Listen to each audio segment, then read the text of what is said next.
2 dienu laikā Degdas novadu apmeklēja turisma informācijas centru speciālisti un turisma firmu pārstāvji. Viņi apskatīja Andrupanes lauku sētu, Jaundomas vides izglītības centru, kā arī novadpētniecības izstāžu zāli Patrija. Brauciena mērķis bija viņus iepazīstināt ar mūsu novada populārākajiem turisma objektiem, lai turpmāk tie tiktu iekļauti ceļojumu maršrutos. Šīs 2 dienas Latgalē ir piepildītas ar bagātīgu informāciju, ar daudz interesantiem apskates objektiem, ar interesantiem cilvēkiem, notikumiem, un man kā turisma aģentūras pārstāvim patiešām gan ļoti vērtīgi, gan ļoti interesanti visu to redzēt klātienē,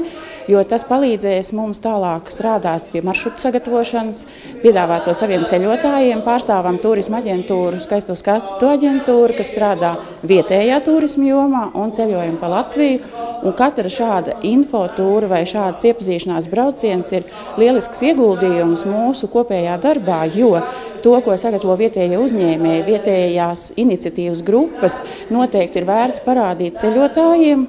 un šādi braucieni tikai veicina mūsu kopējo sadarbību.